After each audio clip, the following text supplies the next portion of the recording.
que atropelo! Olha que vantagem expressiva consegue a LDU diante do Palmeiras. Uma das piores atuações que eu vi da era Abel Ferreira.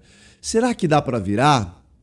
Cara, eu vou falar sobre isso. Chega mais, eu sou o Chico Garcia, inscreva-se no canal e vamos juntos. Tem que saber diferenciar algumas coisas. O Palmeiras é muito forte em casa, muito forte na Libertadores e não tá proibido de fazer 3 gols, como muitas vezes já fez, dentro dos seus domínios. Esses 3 gols levariam a decisão para os pênaltis.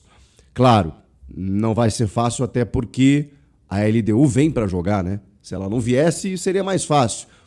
O que eu quero dizer com isso, você tem um time do outro lado. Uma LDU que, por exemplo, ganhou do São Paulo na fase anterior de 2-0 em Quito, na altitude, mas fez 1-0 no Morumbi. Ou seja, foi uma equipe que ganhou do São Paulo em São Paulo também. Não está proibido da LDU vir fazer um gol, vencer o jogo, não está. Mas a gente está falando do Palmeiras de Abel, que não repete jogo ruim. Não repete. Eu já vi esse Palmeiras do Abel oscilar, ter jornadas ruins, mas nunca isso acontece num intervalo muito curto, de uma forma repetida. O que eu quero dizer com isso? É impossível o Palmeiras de Abel Ferreira jogar tão mal quanto jogou na altitude de Quito contra a LDU. Impossível. Eles não vão jogar tão mal. Será suficiente para bater os 3-0? Acho que essa é a pergunta. Porque assim, claro que ficou mais difícil. Claro que ficou complicado.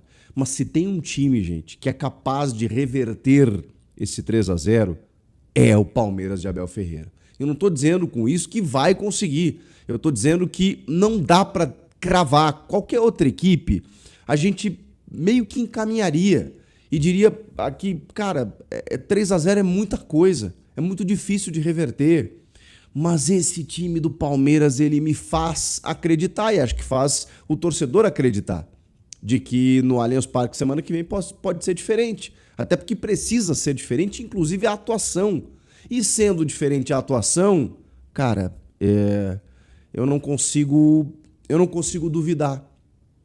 Você vai falar aqui do erro de arbitragem, né, no clássico contra o São Paulo, no Choque Rei, mas o Palmeiras fez 3 gols em 20 minutos contra o São Paulo. Não pode fazer 3 gols em 90 contra a LDU, precisando chegar na final da Libertadores? Eu não consigo dizer para você que o Palmeiras já está eliminado. Não consigo.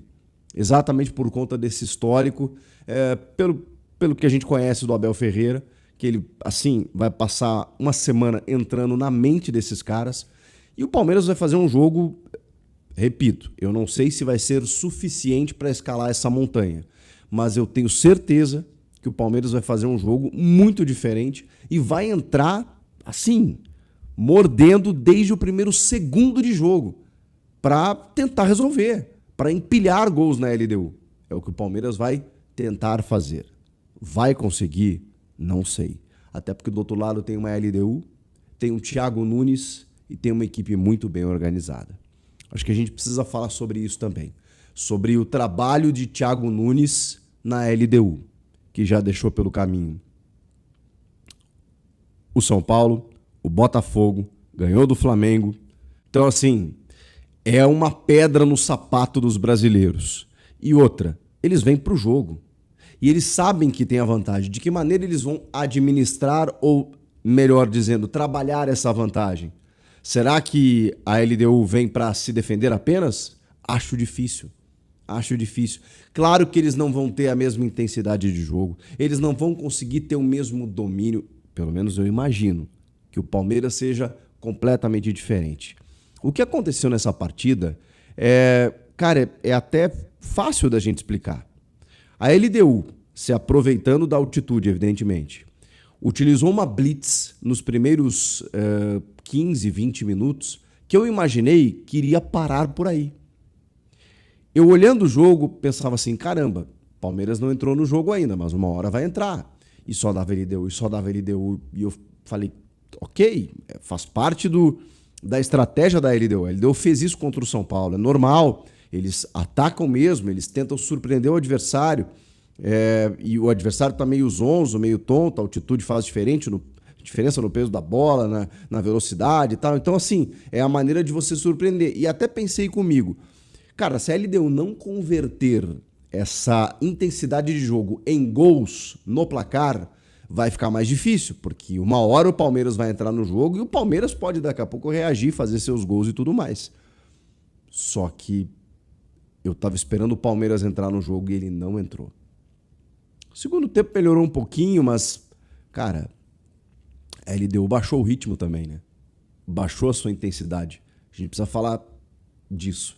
E aí, claro, o Abel fez trocas, tentou de maneira meio que desesperada ali conseguir um golzinho, porque aí você tem 2 de vantagem, aí eu acho que estava morta a cobra, aí eu acho que 2 de vantagem o Palmeiras passaria fácil no Allianz Parque, diante da LDU, mas 3 é complicado, cara, porque é 4 gols para passar.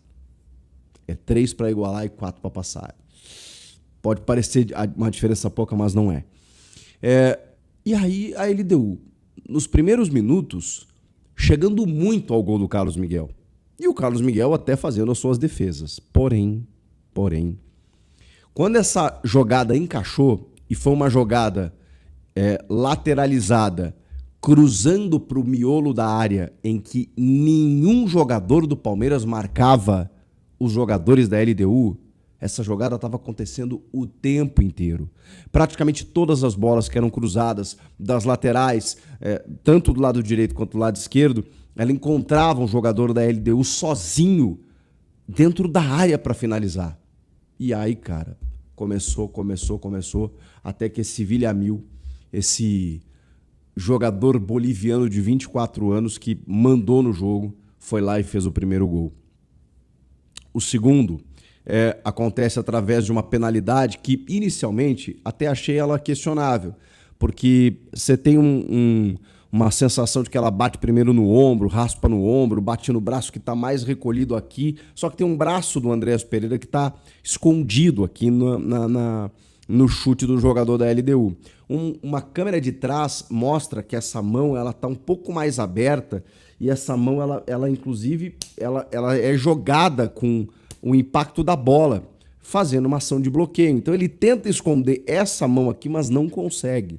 E por isso o pênalti foi marcado. Aliás, a arbitragem do Facundo Telo, com exceção ali de uma disputa do Brian Ramírez, que acabou expulso no final, que já poderia ter sido expulso mais cedo, eu acho que a arbitragem foi muito serena, né, cara? Pouca reclamação, os jogadores acho que colaboram também, tudo marcou em campo, né? Com exceção da expulsão lá no final, que ele precisou do auxílio do VAR, e ele ficou 2 segundos no monitor, foi lá e voltou com um cartão vermelho da entrada do Ramírez no GI.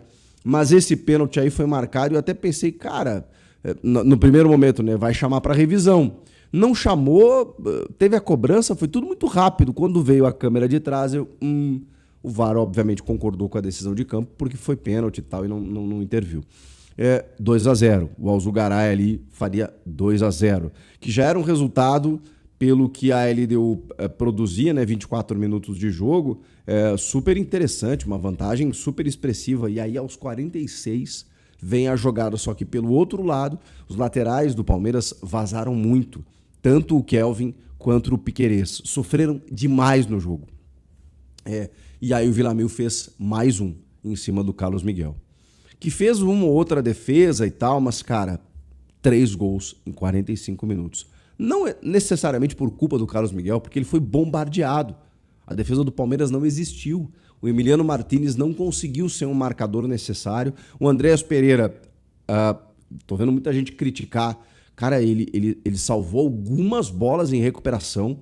No final do jogo, seria o 4-0, uma jogadaça. Me esqueci o nome dele agora, mas ele entrou driblando todo mundo. Na hora H, o Andreas Pereira salvou.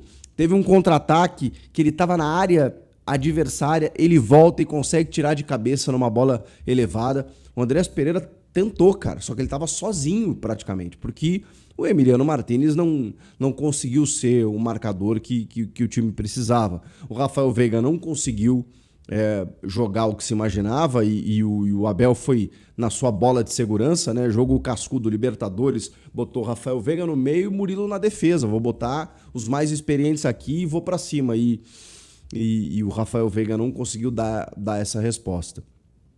Aí no segundo tempo, o Abel começa a fazer as suas trocas para tentar correr atrás desse prejuízo, que já era de 3-0.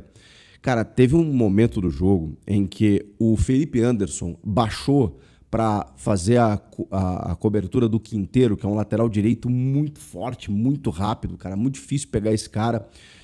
E o Quinteiro tava passando pelo Felipe Anderson, assim, com uma facilidade. Cara, ele dava um tapa assim para dentro, o Felipe, sabe? E aí, ou ele dava um tapa para a linha de fundo, ele passava como queria pelo Felipe Anderson, e o Piquerez estava numa linha até mais avançada. Cara, imediatamente em 2 jogadas assim que o Quinteiro fez isso, o Abel botou o Jefté para tentar impedir esse avanço ali pelo lado esquerdo.